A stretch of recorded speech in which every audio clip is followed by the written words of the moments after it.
While many people on the left are opposing Trump's policy goal of deporting people who are actively breaking our laws, the immigrants who are exactly doing that are causing havoc within our cities. We turn our attention to Denver, Colorado, which, if you have not been paying attention, has been in the middle of a couple different controversies as of lately. But this one has got to be the worst. An illegal alien has now been charged with raping a 14-year-old girl. According to the Dailywire, this 14-year-old girl was the daughter of this illegal immigrant's boss, in which he was living in his boss's house at the time. Disgusting. This immigrant is from Venezuela and is 20 years old. So let me get this straight. He entered America illegally through El Paso, Texas, and got free housing while he was working for his boss. How he repays his boss would be to rape his boss's daughter. Wow, great moral compass. This is the exact kind of people that you would love to have in America. He not only broke one law coming into this country illegally, but now he destroyed a little girl's whole entire life. When Trump says that he wants to deport illegal immigrants, these are the type of people that Trump means. The mayor of Denver, Colorado, Mayor Johnston, said that, quote, more than us having DPD stationed at the county line to keep them out, them being ICE, you would have 50,000 Denverites there, Johnston threatened. Quote, it's like Tiananmen Square moment with the rose and gun, right? You'd have every one of those Highland moms who come out for the migrants, and you don't want to mess with them. I don't get where he's coming from though, because these illegal aliens that are causing havoc in our communities are doing the exact situations that I just talked about. But whatever. Suit yourself, I guess. If you want to have people in your city which cause this kind of evil to your community, then you can have them. You can deal with the laws that they break. But of course, the people in charge do not care. They have protection. But you, the people, do not. This is a common theme from a lot of these politicians. They want to push us to live a certain way, but they will never live the same exact way that they push on us. And they will not deal with the repercussions of the policies that they themselves are pushing. Instead, they would rather fake scenarios to make themselves look better. Going back to Colorado and Colorado Springs, the mayor, Mobolade, is facing prosecution for making false statements about a supposed hate crime that he just dealt with. He is facing prosecution for making false statements related to a hate crime hoax intended to boost his candidacy, but the Department of Justice refused to prosecute it for racial and political reasons. An FBI official told the Dailywire, according to the Dailywire, on November 12th, the acting United States Attorney for District of Colorado announced that 3 of Mobolade's non-supporters had been charged with writing the N-word on one of the campaign signs and erecting a burning cross in front of it, sending a video of the spectacle to the news media to turn out the black vote. For Mobolade, an African immigrant, Mobolade, a left-wing candidate, went on to defeat a white Republican in a closely fought election in the conservative-leaning city. Also, communications obtained by investigators showed that the now mayor was in close contact with the lead suspect, Derrick Bernard, before the incident. On the day of and afterward, it is a big giveaway that you are faking the whole entire thing when you are in contact with the lead suspect. But of course, the FBI is so stupid that when they investigated this now mayor twice to determine his knowledge of the hoax, the now mayor explicitly and strenuously denied contact with Bernard. The official said that there were dozens of messages between Bernard and the now mayor. The official also said that Mobolade was scrolling through his phone as a memory aid during the interview, but that, quote, he was skipping over text messages, not realizing that the Bureau had already obtained them elsewhere. So the FBI knows that this is fake, and they know that the mayor was lying to them, so why wouldn't they prosecute? Well, according to the leaked conversations, quote, the internal response from the Department of Justice was, quote, we can't indict the first black mayor of Colorado Springs. What? I mean, it doesn't really matter. If you break the laws, then you're going to be investigated and you're going to be prosecuted, no matter what the skin color is, no matter what your sexual orientation is. If you are a man or a woman, you need to be held to the same exact standard no matter what. The official said that, in my experience, if anyone has been in that position, they would have been charged with lying to a federal agent. So now the DOJ is picking and choosing who to prosecute and who not to based on skin color. We know full well that if a Republican was to do this, then they would have had the hammer thrown at them. This is just another reason why we need to dismantle the DOJ and start over from scratch. They can no longer be trusted to enforce the basic laws that we have on the books, so they must be replaced, fired immediately. This is exactly what the mandate from the American people says because they voted for Trump at record numbers. With that being said, let's dig in. Facts over tracks, this and that, spitting slow, spitting fast, I could roast, I could gas, think I'm okay at last, but I don't know if that can erase all the past. Digging right into the first article we actually have, Rand Paul is now saying, according to the Dailywire, that the Denver mayor will likely be removed from office if he obstructs ICE. So like I just said, the mayor of Denver, Colorado is saying that he will not cooperate with ICE patrol. He is not going to operate with any federal agency whatsoever to deport the illegal immigrants that are ruining his city because he's just a dum-dum. But Rand Paul is now saying that he will be prosecuted to the highest extent of the law and removed from office if he obstructs ICE. This is exactly how we should respond to these mayors being stupid. We should react to the governors, just like Governor Maura Healey of Massachusetts. This is exactly how we should respond to these kind of people. Senator Rand Paul, Republican from Kentucky, said that on Sunday that the mayor of Denver will be removed from office if he obstructs federal immigration officials from being able to carry out deportations in his city.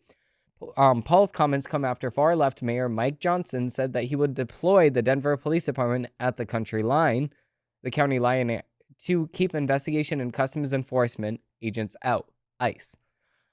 Johnston said that he will turn it into a Tiananmen Square moment in that he is not afraid of being arrested. Paul, who sits at the Senate Homeland Security and Governmental Affairs Committee, told CBS News that Johnston will be removed from office if he tries to obstruct ICE from operating inside Denver.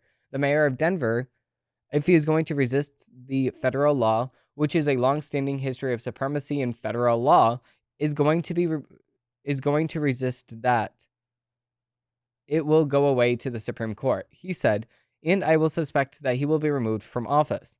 I don't know whether or not it'd be a criminal investigation or for someone resisting federal law, but he will lose, he continued. And people need to realize that what he is offering is a form of an insurrection, where the states resist the federal government. Of course, this is 100% true. You should not be resisting against the federal government. You need to comply.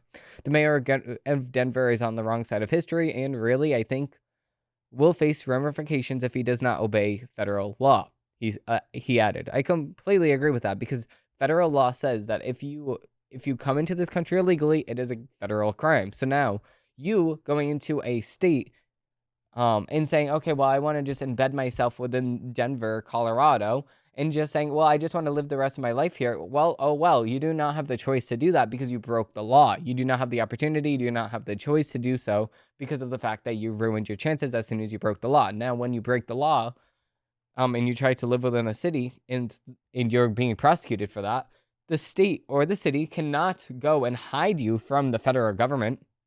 What is this? Now you're aiding and abetting a crime. Do you realize what you're doing? No, because the Denver mayor does not realize what he's doing at all, because he's either dumb or he's being purposefully breaking the law. It's either or. You can't be dumb and you're like, well, I'm doing this just for the sake of it. No, you can't. You're doing it for a reason and you're breaking the law on purpose. Or what you're doing is you're just being stupid. So which one is? I mean, either way, you might be stupid, but the thing is, you're either breaking the law on purpose or you're being neglectful of the law, in which you need to be reminded of the law. And once you're reminded of the law, then you need to realize that you cannot do this legally. So again, you will be out of office if you continue to disobey the federal laws. So Trump names Markey to lead the Food and Drug Administration. This is an article from the Dailywire. President-elect Donald Trump announced late last week that he has selected Marty Makey to lead the Food and Drug Administration, which is the FDA. The FDA has lost the trust of Americans and lost sight of its primary goal of a regulator. Trump said in a statement, the agency needs Dr. Marty Makey, a highly respected Johns Hopkins surgical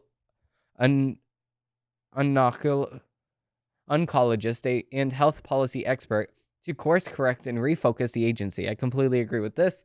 Trump noted that Makey will work under the leadership of Trump's nominee, HHS Secretary Robert F. Kennedy Jr., to properly evaluate harmful chemicals poisoning our nation's food supply and drugs and biologics being given to our nation's youth, so we can finally address the childhood chronic disease epidemic. Completely agree with this. Trump's nomination of Makey comes at the same exact time that he announced that he was nominating Dr. Janet Nourishkiwat to serve as the next United States Surgeon General and former Rep. Dave Walden, Republican from Florida, who is a medical doctor, to be the next director of the Centers for Disease Control and Prevention, the CDC. Trump said that Makey has been the pioneer in his fields of public health, cancer care, and surgery. A member of the prestigious National Academy of Medicine, Dr. Makey has devoted his career to improving medical quality and lowering hospital and drug costs for all Americans, Trump said. In addition, Dr. Macy is an accomplished professor at Johns Hopkins School of Medicine and Johns Hopkins Carey Business School, and a leading advocate for healthcare transparency. He is a recipient of the Nobility in Science Award from the National Pencrest Foundation and numerous teaching awards. He continued, Dr. Makey currently leads the evidence-based medicine and public policy research group at Johns Hopkins. So this is a very perfect pick. This is a awesome person, and this is a well-qualified person, and I really do hope that they shape the FDA to do exactly what it was intended to do, and that is actually to protect the people from harmful drugs in our food and in our medicine. So I really hope that RFK Jr. and this person is going to work together to really create and develop the FDA into something that Americans can once again trust. You used to be able to trust the FDA and say, okay, well, if they recall a food, then I trust them. But now they recall foods that don't need to be recalled, like butter, just because of the fact that it does not have milk on the label of it, which is just absolutely disgusting. What a waste of butter. Number one. But number two, it takes away those things, but then it leaves on the shelves all these things with harmful chemicals that lead to depleting lifespans and depleting health for our regular diet. There's so many ingredients in our foods in America that is banned in other countries. Take, for instance, high fructose corn syrup, the most popular ingredient in Americans' food. We're just sitting there eating it, and it's a highly refined sugar, which is not good for you whatsoever. But then in other countries, high fructose corn syrup is banned, and not only is it banned, but it's also replaced with actual stuff. Like, instead of high fructose corn syrup, they will actually use they would use cane sugar, which is obviously the way better option here because cane sugar is a natural ingredient. But not only that, but it's not highly processed. It's a processed food because it's sugar. I mean, every single food is processed in some way, but a highly processed food is a mechanically engineered ingredient that is put into our food that can only be made in a lab. So, of course, when we sit here and we're eating highly refined sugars and highly refined chemicals, then, of course, our diet is not going to be good at all. And then we have the stigma of Americans being obese and fat because of the fact that our foods are not as healthy as other countries. It's hard to underplay this. It's disgusting, and everybody's right for thinking so.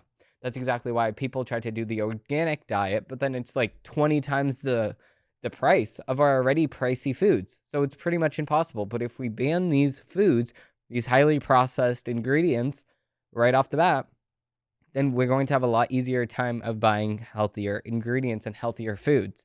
So with that being said, we're going to be digging into the headlines of the week. So digging right in, we actually have a Dailywire article. We have Trump names Florida Congressman CDC director. So we recently talked about this, but this is digging in a little bit more. President-elect Donald Trump announced late last week that he tapped former Rep. Dave Walden, Republican from Florida, to be the next director of the Centers for Disease Control and Prevention, the CDC, in addition to being a medical doctor for 40 years and an Army veteran. Dave has been a respected conservative leader in a physical and social issues and served on the Labor/HHS Appropriations Subcommittee, working for the accountability on HHS and CDC policy and budgeting, Trump said. Dave also served in a leading role in the Government Oversight and Reform Committee hearings addressing issues within the HHS and the CDC. Trump continued. Dave has successfully worked with the CDC to enact a ban on patients for human embryos. The president-elect said that it was important for Americans to regain their trust in the health agencies after years of censorship, data manipulation, and misinformation. He said that Walden will prioritize transparency, compliance, and high standards as the director of the CDC. He said that the CDC in his administration will play a big role in helping ensure Americans have the tools and resources they need to understand the underlying causes of disease and solutions to cure these diseases. Robert F. Kennedy Jr., Trump's pick for the Secretary of Health and Human Services, praised the selection in a statement posted to X. Congratulations, Dave Walden, on your nomination as the director of the CDC. He said, Dr. Walden is a 40-year medical doctor, a congressman, and an Army veteran. Dave's leadership at the CDC will bring truth and transparency needed to restore the public's confidence in this institution, he added. Welcome aboard. I completely agree with this, and the fact that RFK Jr. is welcoming this person with open arms knows and shows me that this person can be trusted, even though I do not know a lot about this former congressman, now CDC director, Dr. Dave Walden, but I trust him a lot more now that Robert F. Kennedy Jr. has now endorsed him. So, really, really excited for this administration. This administration is turning out to be really good, and Trump is not even inaugurated yet. I cannot wait until January 20th. It's the best day ever. Not only am I traveling, but also Trump is inaugurated on that day. So I'm really excited for that. Moving on to the next article here, we have a Federalist article. We have MSNBC's repeated sympathy for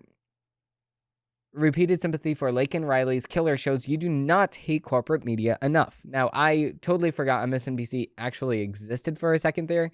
And it's funny because MSNBC has been in the news lately because Comcast is now selling it off. So, again, nobody's watching MSNBC. According to this article here, MSNBC claimed that Laken Riley's killer never stood a chance in the murder trial, sparking immediate backlash. It has been revised its headline to cushion the language, though it's equally twisted. Laken Riley's killer never stood a chance, reads the original headline. The guilt of Laken Riley's killer was never in doubt, reads the new headline. Which is just disgusting still because Laken Riley was killed by this person. So now you're having sympathy for Laken Riley's killer, which is just absolutely disgusting because Laken never deserved any of this. She's just a person just living her life, and all of a sudden this illegal immigrant comes over and kills her. So why should we have any sympathy for this illegal immigrant here? Just does not make any sense. According to this article, again, apparently MSNBC hopes readers will give the outlet a pass for repeatedly defending Riley's savage murderer, Jose Ibarra. Ibarra attacked Riley, a 22-year-old student at the Augustina University of College at nursing, while she was jogging in February. He tried to rape her, but she fought back, and he smashed her skull with a rock. Riley called 911, but Ibarra ultimately killed her. A court sentenced Ibarra to life in prison on Wednesday for the brutal slaying in Georgia. Ibarra has been in the country illegally since 2022. Prosecutors did not pursue the death penalty, but officials are still demanding it, of course. I mean, if you are you're number one coming in this country illegally, hiding from officials for 2 years straight, and then now you commit the biggest atrocity that you could possibly do, on top of attempting to rape somebody else, is just absolutely disgusting and despicable. And you don't deserve to have the death penalty, and you deserve a chance at life now? No, you don't. MSNBC's brazen minimalization of this horrific attack has drawn criticism from figures including Joe Rogan, Republican Rep. Mary Miller, and Donald Trump Jr. Donald Trump Jr. says, you literally cannot make up this level of depravity. These people are sick. This guy is a murderer. He's an illegal alien that killed an innocent young woman, but MSNBC would rather go to bat for him. However, much you hate MSNBC, it's not enough. I completely agree. The outlet has a history of defending Riley's killer. Quote, President Joe Biden botched Riley's name as Lincoln instead of Lakin during a State of the Union address, referring to her as an illegal during the remarks. Referring to her killer as an illegal during his remarks. But while interviewing Biden, MSNBC's Johnston Capehart decided not to take issue with Biden getting Riley's name wrong, but with Biden calling Iberia an illegal. Quote, you used the word illegal when talking about the man who allegedly killed Laken Riley, Capehart said.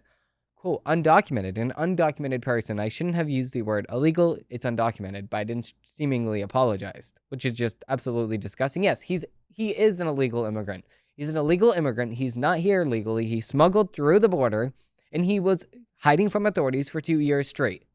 And now he's a supposed rapist and a convicted killer.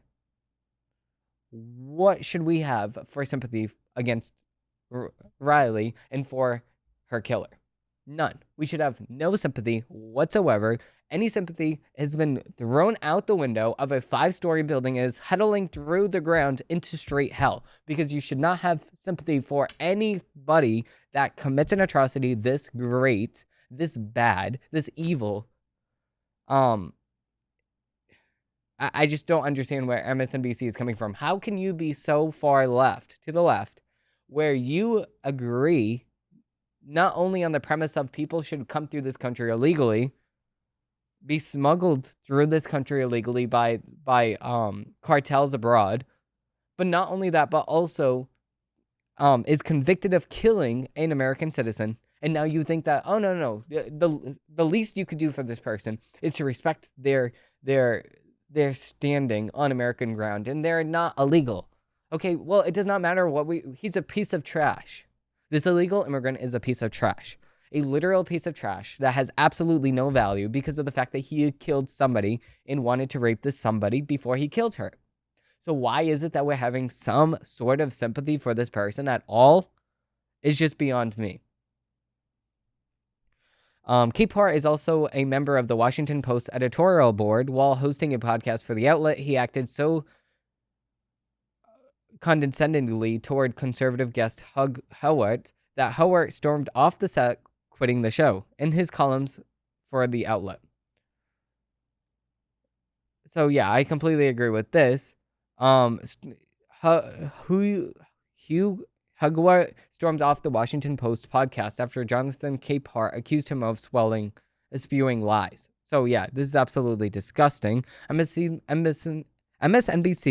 was also one of the worst purveyors of the conspiratorial claim that former President Donald Trump's rally in Madison Square Garden had, quote, Nazi ties. As the Federalist previously reported, the outlet has shown time and time again that it will not only twist the facts for partisan gain, but it will also mean that it is defending a convicted killer and supposed rapist.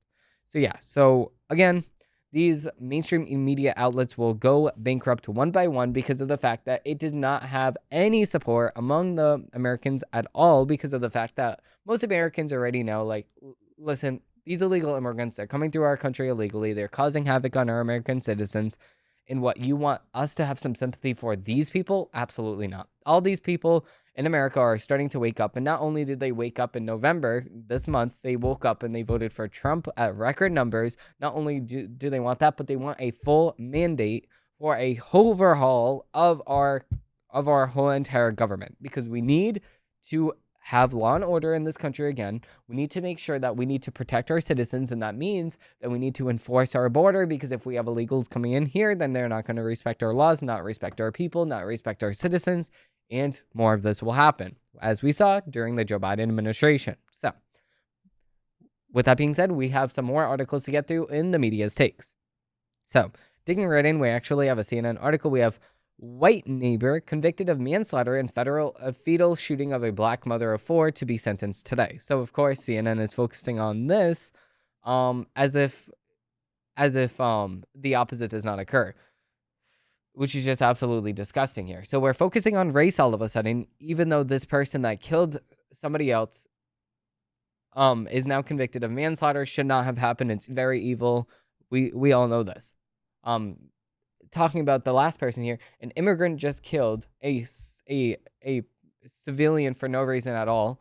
We have that. We're obviously freaking out for this, and we should also freak out for this, according to the headline at least. But we're going to be digging into this. So the family of AJ Owens, AJ, a mother of 4 who was shot and killed by her neighbor on the ongoing dispute over children playing near their neighbor's home, says that the 60-year-old white woman deserves the maximum penalty under the law, according to the statement. The neighbor, Susan, is scheduled to be sentenced on Monday afternoon in a Florida courtroom. According to the court records, the jury's guilty verdict of manslaughter with a weapon was an important step, but we now have to look at the court to follow the decision with maximum penalty under the law, said the statement obtained by CNN affiliate WCJB. Susan faces up to 30 years in prison, according to the state attorney Bill Glanson's office. In August, a jury found Lernitz guilty of manslaughter for shooting through the front door of the Central Florida apartment on June 2nd, 2023, killing Owens, 35, who had been knocking on Lorenz's door. Amanda Sizemore, a public defender representing Lawrence, had no comment ahead of the sentences when contacted by CNN. The trial tested the state's controversial stand your ground law, which allows people to use deadly force in self-defense in certain situations. Yeah, I think as a person with a firearm, I think this was a little bit of a overkill in this situation. Again, I think that you should just not answer the door. Just don't answer the door. And of course, I don't think that this was a perceived threat. Of course, we don't know the full story yet. And the person said that Owens was banging on Susan's door and saying, "I'm going to kill you." The defense argued that Susan had no choice but to shoot. Prosecutor Rich Broxman argued that in order for the defendant to lawfully use deadly force, the threat to her life must be imminent. Which, yes, this is exactly what they tell you when you have a firearms ID and a license to carry. If Miss Owens would somehow have managed to bust through this locked, dead-bolted metal door, enter her house, and start coming at her, the defendant may have had a right to shoot, but that's not the solution we have here. That's not the situation we have here. Okay, so yeah, so I think that this was a little overkill here. Susan should have definitely not done that. I think that, of course, in the court of law, self-defense is a hearsay thing, but I think this was a little bit overkill in this situation. But of course, they're going to make it about race, which is just disgusting. So moving on to the next article, we actually have an MSNBC article. We have Judge Merchan to let Trump file motion to dismiss, further pushing off the sentencing. Now, MSNBC is freaking out about this because they're like, "Oh my God, the trial in New York is now not going to do anything. Oh, the district attorney Bragg is what is he even going to do now? Like, he has no job. He can't do anything." Okay, well, that's not my fault. Like, he needs to find something to do, or else he needs to step down. The only reason why he actually won was because he said that he was going to prosecute Trump. Now he has no choice. He can't prosecute Trump because there's nothing there for him to prosecute. And then we're gonna sit here, and we're gonna feel bad for you. No, I don't really care here. Trump should not have been prosecuted in the very first place. So the fact that Judge Merchan is letting Trump file a motion to dismiss just further tells you that the court case was all made up to just prosecute Trump if he lost the election.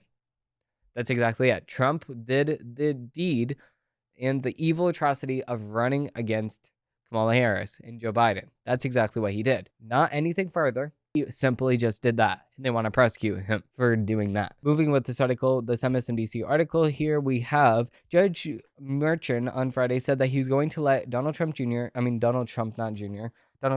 I should say, file for a motion to dismiss the hush money case in which the president-elect was found guilty in a move that further pushes off a possible sentencing that has been tentatively set for next week. In his order, Merchan set deadlines of December 2nd for the Trump's motion and December 9 for the possession response, and he agreed to pause moving forward toward sentencing in the meantime.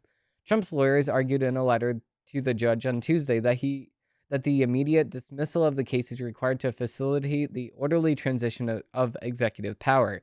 The president-elect prepares his return to the White House in January, they asked Manchin for permission to file a formal dismissal motion by December 20th, which is a great Christmas present for Trump, noting that that's after special counsel Jack Smith's possession of the courts in Trump's 2 federal cases is due on December 2nd.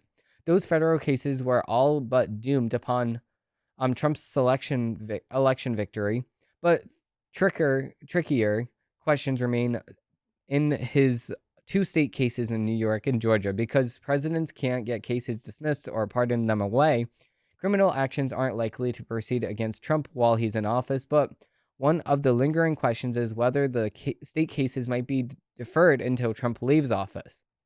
Of course, MSNBC just wants to see Trump prosecuted in some sort of way. They're not paying attention to the fact that Trump should not have been prosecuted in the very first place, which is just amazing to me, which is just disgusting. So, moving into the next article, we actually have a Federalist article. Here we have police report about Pete Hegseth,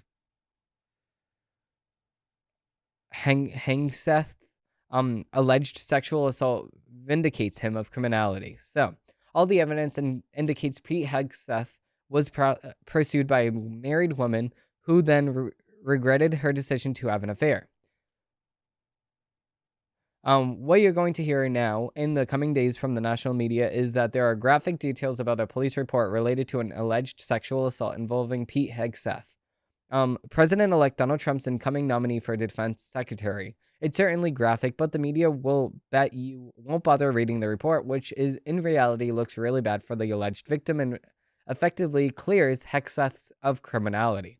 The 22-page report details an incident from 7 years ago when in 2017, Hegseth, then a Fox News celebrity, attended an event for a Republican women's group as a featured speaker. The way the media has relayed the event so far is that the woman in attendance has accused Hegseth of dragging her to an after party before raping her in the hotel room. Outside the alleged victim's admittedly incomplete recollection, none of the testimony or evidence included in the police report suggests the claim. In truth, all of it indicates that the accuser lied to her husband, who was in her hotel room, while she gallivanted at night with Hegseth and other attendees before voluntarily joining him in his room to have consensual sex. The report's events took place in early October 2017, and it includes multiple eyewitness testimonies and text messages evidence of what took place before and after the alleged assault.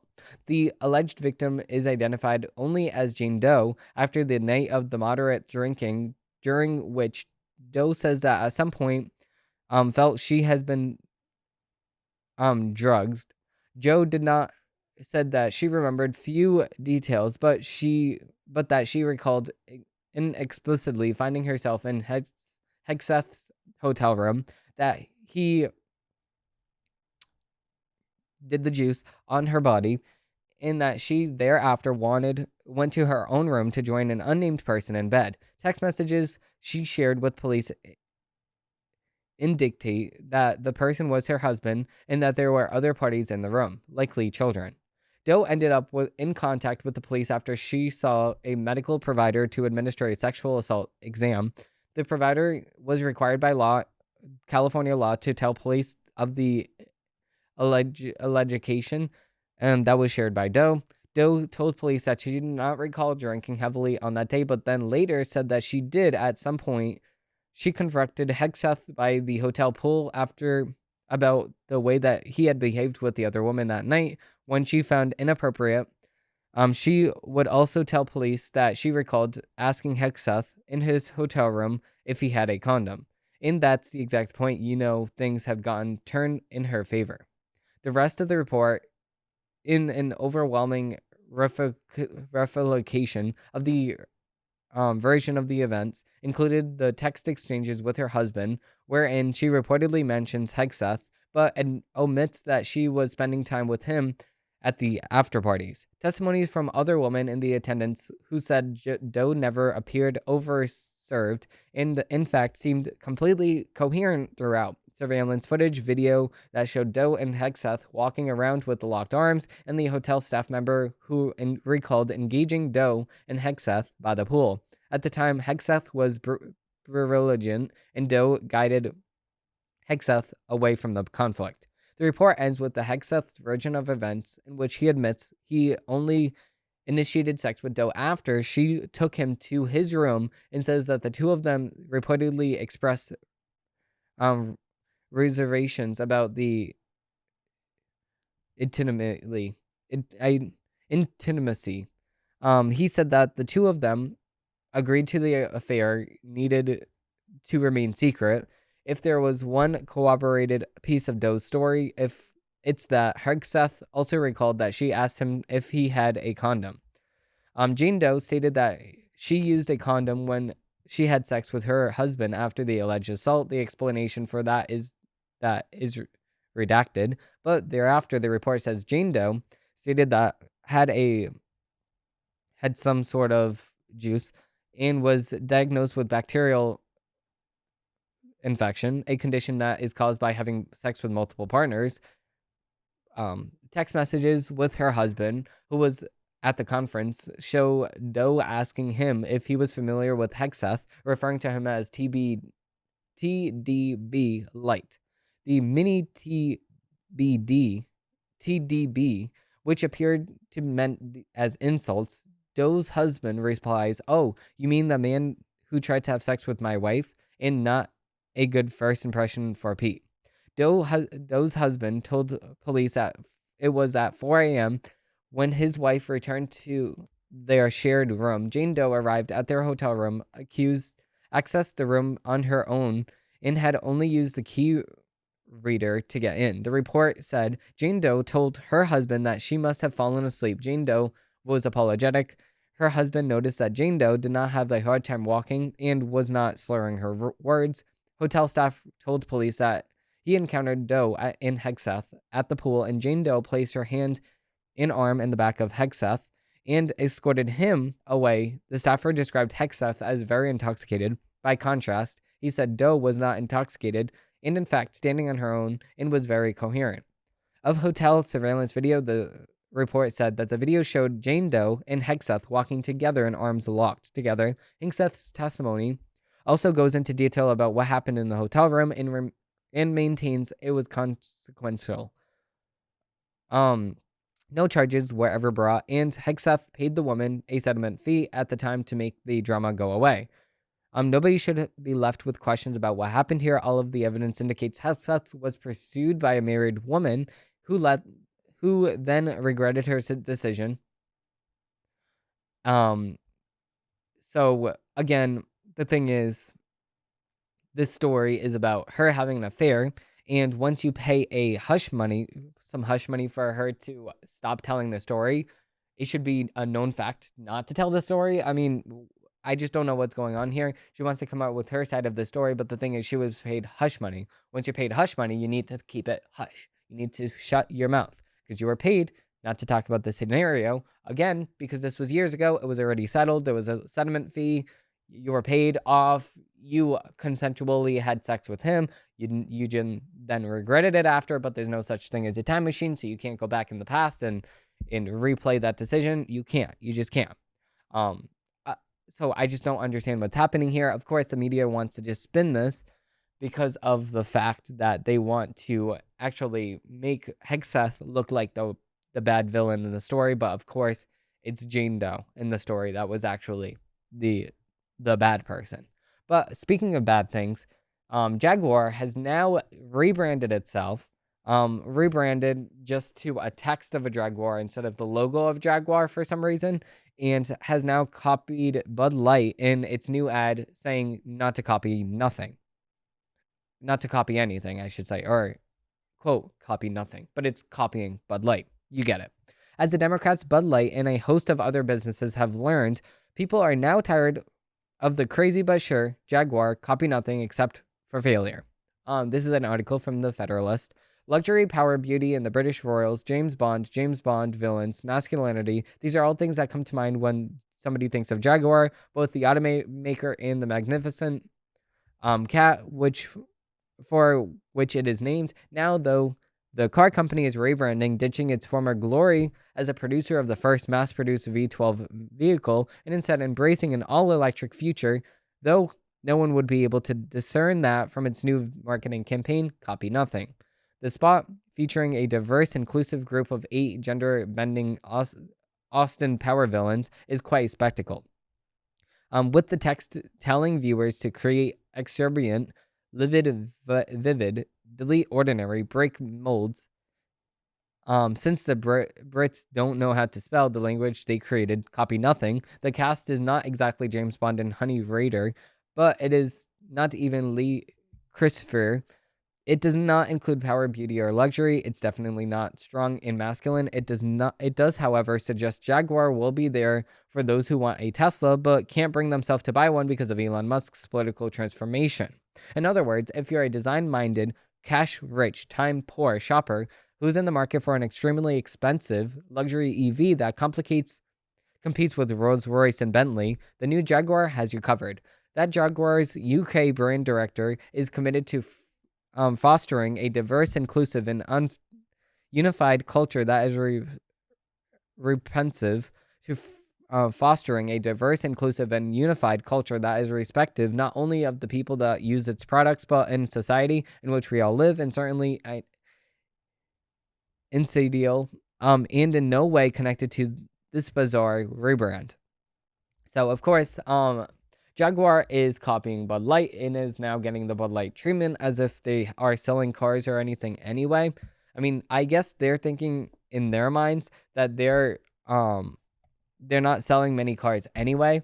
So they said, might as well just destroy the brand altogether, right? They're like, yeah, I mean, we're going bankrupt anyway, so we might as well just expedite the process and go bankrupt now. Which does not make any sense at all. Instead of saving the brand, you could just, ruin the company. I mean, I guess that's exactly what the executives of Jaguar is now thinking to themselves for some strange reason. But with that being said, we're going to end it off on the funniest note ever, and that is Jaguar is completely depleted from a fast car manufacturer to now the same exact thing as as Bud Light, which is a mediocre company in general, and now just made the mediocre company even more mediocre. So with that being said, we're going to do it for this episode. That's going to do it for this episode of the Demetrius Joe Show. If you did like this episode and you do want to see more, I do post new episodes of the show every single Monday, Wednesday, and Friday. Thank you all for watching. Thank you all for listening, and I hope that you have a great rest of your day. Bye.